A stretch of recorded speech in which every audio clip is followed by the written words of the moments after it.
የስሜት ልዕቀት ወይም ኢሞሽናል ኢንተለጀንስ ከተሰኘው ከዶክተር መክብብ ጣሰው መጽሐፍ የተቀነጨበ።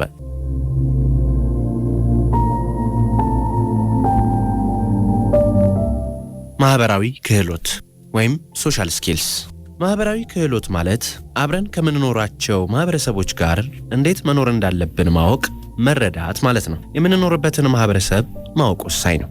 የምንኖርበትን ማህበረሰብ ስነ ልቦና አውቆ እንዴት በጋራ መኖር እንደሚገባ ካልተረዳንና ካላወቅን እጅግ አስቸጋሪ ነው። በአንድ ማህበረሰብ ውስጥ እየኖርክ የማህበረሰቡን ስነ ልቦና፣ አመለካከት፣ አስተሳሰብ ማወቅ ካልቻልክና ካልፈለክ መሪ፣ የሃይማኖት አባት፣ የሚዲያ ባለሙያ፣ የማህበረሰብ አንቂና ፖለቲከኛ ባትሆን ይመረጣል። የማህበራዊ ክህሎት በሌላው መልኩ ከሰዎች ጋር ሚዛናዊ ሆኖ ማውራት፣ መጫወት፣ በጋራ መስራት፣ የመተሳሰብ አብሮ የመኖር ክህሎት ማለት ነው። እነዚህን ለማድረግ የስሜት ልህቀት ያስፈልጋል።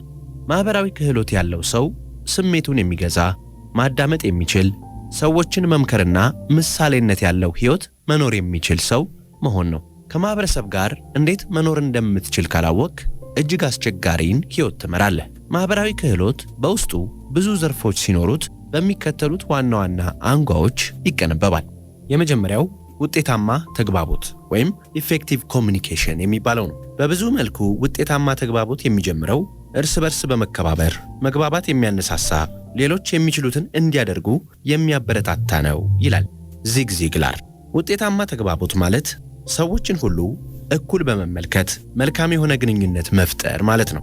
የሰዎችን እኩልነት መቀበል የመጀመሪያው ጉዳይ ሲሆን በመቀጠል ከሁሉም ጋር በሰላም በመግባባት በመተሳሰብ ለመኖር ጥረት ማድረግና በዚህም መታወቅ ነው። ውጤታማ ተግባቦት የሌለው ሰው ሰውን የመናቅና የማንቋሸሽ አመለካከትን ያንጸባርቃል። ከሰዎች ጋር የመግባባት አቅሙ እጅግ ዝቅተኛ ነው። ከዚህም የተነሳ አንዳንዶች ከህብረተሰቡ ተገለው ይኖራሉ። እንደዚህ አይነት ሰዎች ያላቸውን ችሎታ፣ ዕውቀት፣ ራዕይና ዕቅድ ለማስፈጸም በተግባር ላይ ለማዋል ሲቸገሩ ይታያሉ። ውጤታማ ተግባቦት በህብረተሰብ ውስጥ ላለን ውጤታማነት እጅግ አስፈላጊ ነው። ብዙ ሰዎች ስልጣን፣ ገንዘብ ወዘተረፈ ሲያሳድዱ ያላቸውን ውጤታማ ተግባቦት ወይንም ግንኙነት በእጅጉ ያበላሻሉ። እንዲህ አይነት ሰዎች ሩቅ መሄድ አይችሉም። ከሰዎች ጋር መግባባት የሚችሉ ሰዎች ሩቅ የመሄድ አቅም አላቸው።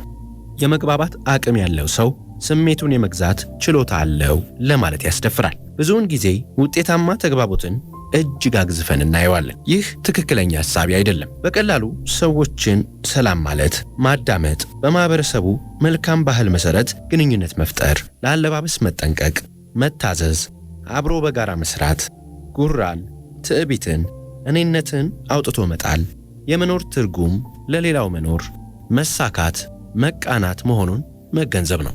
የውጤታማ ተግባቦት ገንዘብ መሆኑን ቀጥሎ ያለው ታሪክ አስረጂ ነው። ማየት የተሳነኝ ነኝ እርዱኝ የሚል ጽሑፍ አንግቦ ሁሌ የሚለምን አንድ ሰው በአሜሪካ ይኖር ነበር። አንዲት ሴት ዘወትር ወደ ሥራ ስትሄድ እርሱ በሚቀመጥበት በኩል ታልፋለችና ይህ ሰው ያሳዝናታል። ብዙ ሰው ገንዘብ አይሰጠውም።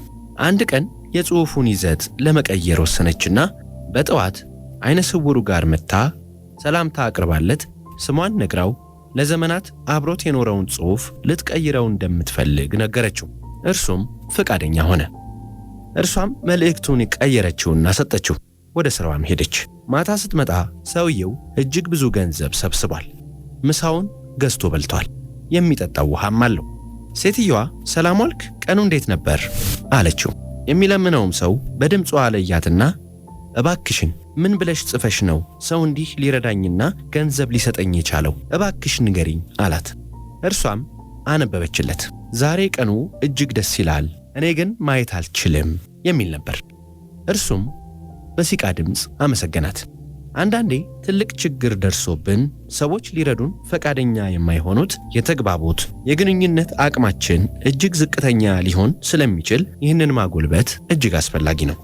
ማንም ሰው ነጭናጫ፣ ተሳዳቢ፣ ውሸታም፣ አታላይ፣ ሌባና አጭበርባሪ የሆነን ሰው ለመርዳት ፈቃደኛ አይደለም።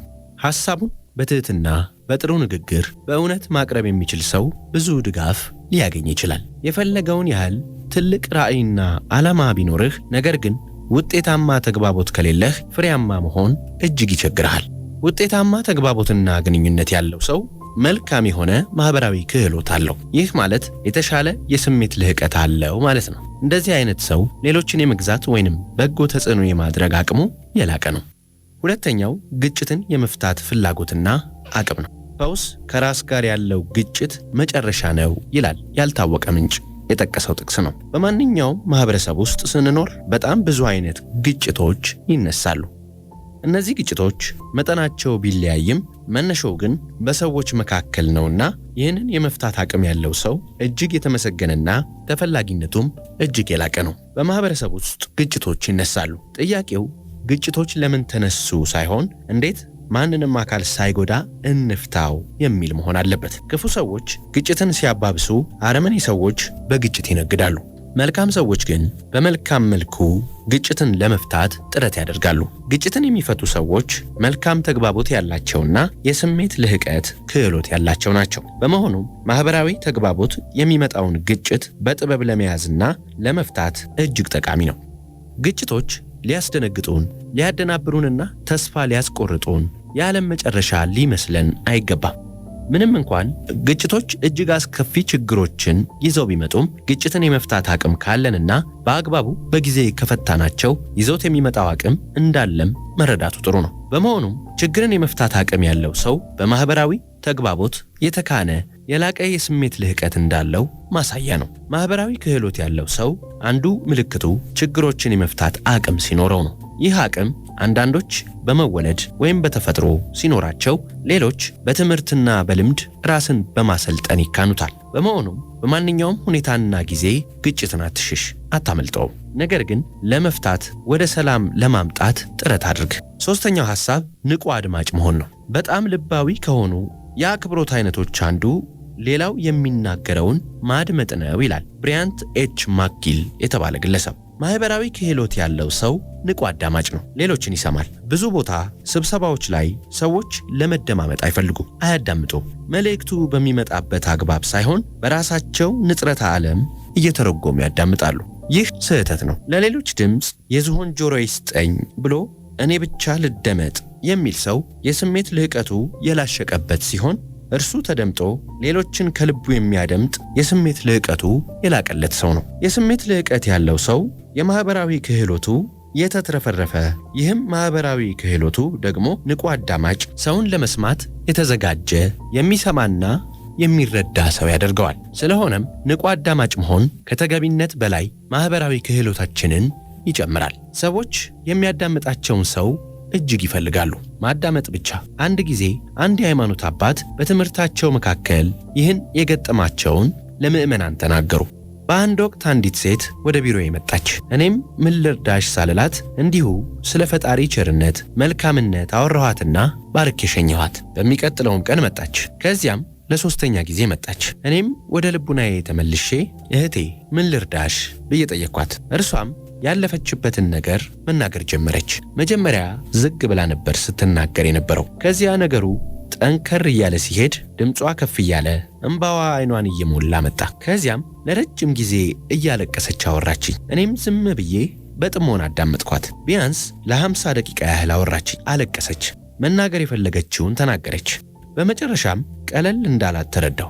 ፈገግ እያለች ተሰናብታኝ ሄደች። ከዚያ ጊዜ ጀምሮ ፊቷ ፈገግ ብሏል። የኔን ምንም እርዳታ አትፈልግም። የእርሷ መሻት እንዳዳምጣት ብቻ ነው። ሰዎች መደመጥ ይፈልጋሉና አዳምጣቸው። መሪዎች፣ ኃላፊዎች፣ ማህበራዊ አንቂዎች፣ ፖለቲከኞች፣ የልዩ ልዩ ድርጅት ተቋማት ኃላፊዎች የሚመሩትን ሰዎች ማዳመጥ አለባቸው። አንዳንዱ መደመጥን ብቻ ይፈልጋል።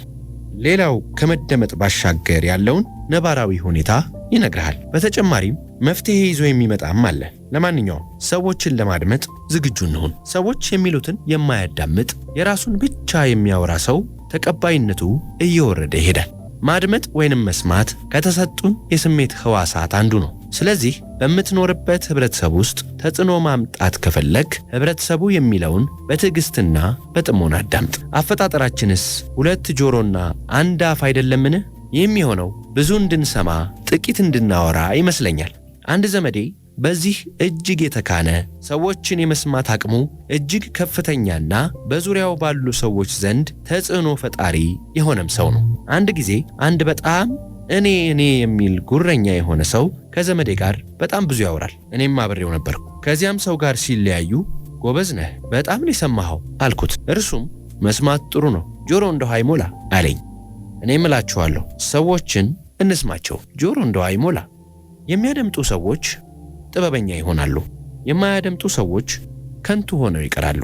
ስናደምጥ ሰዎች ስሜታችንን የሚነኩ ቃላትን ሊጠቀሙ ይችላሉ። በዚህ ጊዜ ስሜታችንን ገርተን በተረጋጋ መልኩ ስንሰማቸውና መልስ መስጠት በሚገባን ጉዳይ ብቻ መልስ ስንሰጥ ይደነግጣሉ፣ በተናገሩት ነገር ይጸጸታሉ። ከተቆጣህና ባሰቡት መንገድ ከገባህላቸው ግን ፍላጎታቸው ተሳካ ማለት ነው። አንዳንድ ቦታ ያላሰብከው ጥያቄ ሊነሳ ይችላል። በዚህ ጊዜ ጥያቄው ለምን ተነሳ ብለህ ስሜታዊ መሆን አግባብነት የለውም። ነገር ግን ስሜትህን ገታ አድርገህ ታደምጣለህ። ከዚያም ፈገግ ብለህ ለተጠየቅከው ጥያቄ በማሰብ በጥበብ የተሞላ መልስ መስጠት ያስፈልጋል። ከተቆጣህ፣ ከተናደድህና ከተንተባተብክ እጅግ አስቸጋሪ ነገር ውስጥ ልትገባና የማይገባውን ልትዘባርቅ ትችላለህ። በመሆኑም ጥያቄውን በጥሞና ማድመጥ አስፈላጊ ነው። አስፈላጊ ሆኖ ከተገኘ ይህን ጥያቄ አሁን መመለስ አልፈልግም ብሎ በተረጋጋ መንፈስ ማለፍ ይቻላል። አለማድመጥ፣ ማቋረጥና ጣልቃ መግባት ግን አላስፈላጊ ንትርክ ውስጥ ሊያስገባህ ይችላል። አራተኛው ሐሳብ አክብሮት መስጠት ነው። ቫሲል ሱኮሞልስኪ የተባለ ሰው የመከበር መብት የምትቀዳጀው ሌሎችን በማክበር ነው ይላል። እገሌ ጨዋ፣ የጨዋ ልጅ፣ ጨዋ ያሳደገው ወይም ደግሞ በተቃራኒ አሳዳጊ የበደለው የሚሉ ዘወትር የምንሰማቸው ሐረጎች አክብሮትን የሚሰጥንና የሚቀበልን ሰው መሆንና አለመሆንን በቀላሉ የሚለዩ ናቸው። አክብሮት መስጠት በባህላችን ውስጥ አንዱና እጅግ አስፈላጊው የማህበረሰብ ክህሎት አካል ነው። በማህበረሰብ ውስጥ አክብሮት መስጠት የማይችል ሰው ለቁም ነገር አይፈለግም። ይህ በሁሉም ባህል ውስጥ እጅግ ቦታ የሚሰጠው ነው። በማንኛውም ማህበረሰብ ውስጥ ስትኖር ሰዎችን ማክበር ካልቻልክና የዚህም አቅም ከሌለህ ተፈላጊነት የለህም። ሰውን የሚያከብር ሰው ምንጊዜም ይከበራል። ከሰው የምትቀበለው የሰጠኸውን ነው። ይህንም አባትና ልጅ ከተፈጥሮ ትዕምርት የተነሳ ባደረጉት ቃለ ምልልስ ውስጥ እንመለከተዋለን። አንድ ጊዜ አንድ አባት ልጁን በአንድ ዋሻ በኩል ይዞት ይሄዳል። በዚህም ዋሻ ውስጥ ልጁ ሲያወራ የሚያወራው ነገር ጎላ ብሎ ተመልሶ ይመጣል። ከዚያም ድምፁን ከፍ አድርጎ ሲናገር ድምፁ እንዲሁ እያስገመገመ ተመልሶ ይመጣል። ወደ አባቱ ዞሮ አባዬ ሰማህ? ይህ ነገር ምንድን ነው አለው። አባትየውም የገደል ማሚቱ ይባላል። አንተ የምትናገረውን ምንም ሳይጨምር ሳይቀንስ መልሶ ወደ አንተ ያመጣዋል። ልጄ በተመሳሳይ መልኩ በዚህች ዓለም ስትኖር ዓለም የሰጠሃትን መልሳ ትሰጥሃለች። ሰዎችን ብታከብር ትከበራለህ፣ ባታከብር አያከብሩህም። ስለዚህ የሰጠኸውን ስለምትቀበል ሰዎችን የምታከብር ሁን።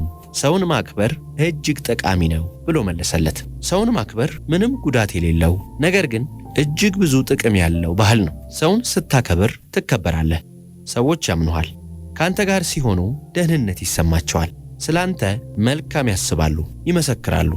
ሰዎችን ማክበር ማለት በሌላኛው ትርጉሙ ሀብታም፣ ደሃ፣ አዋቂ፣ ሕፃን፣ ወንድ፣ ሴት፣ ሽማግሌ፣ አሮጊት ወዘተረፈ ሳይባል ሁሉንም በሰውነታቸው ተቀብሎ ማክበር ማለት ነው። ሰውን እንደምታከብርም ሁሉ ራስህንም ማክበር እጅግ አስፈላጊ ነው። ዋጋ እንዳለህና እንደምታስፈልግ ርካሽ እንዳልሆንክ ማወቅ እጅግ ጠቃሚ ነው። ራሱን የማያከብር ሰው ሌሎችን አያከብርም። በምትኖርበት ማህበረሰብ ውስጥ ተጽዕኖ ማምጣት የምትችለው ማህበራዊ ክህሎት ሲኖርህ ነው። ከማህበራዊ ክህሎት ውስጥም አንዱ ሰውን ማክበር ነው። ስለሆነም ብዙ ስሜትን የሚፈታተኑ ጉዳዮች በየቀኑ ቢገጥሙህም በእነዚህ ጊዜያት ሁሉ ሰዎችን የምታከብር፣ ለራስህም ክብር የምትሰጥ ሁን። የስሜት ልህቀት ወይም ኢሞሽናል ኢንተለጀንስ ከተባለውና በዶክተር መክብብ ጣሰው ከተጻፈው መጽሐፍ የተቀነጨበ